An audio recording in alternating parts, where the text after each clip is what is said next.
दोस्तों, इस बहन की आवाज आपके दिल को छू जाएगी। इस बहन ने कितने खूबसूरत अंदाज में नात पढ़ी है, आप भी सुनिए और कमेंट में माशाअल्लाह जरूर लिखना। सुनिए।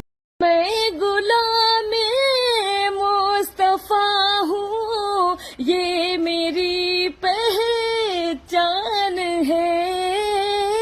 मैं गुलामे मुस्तफा हूँ, ये मेरी पहचान है।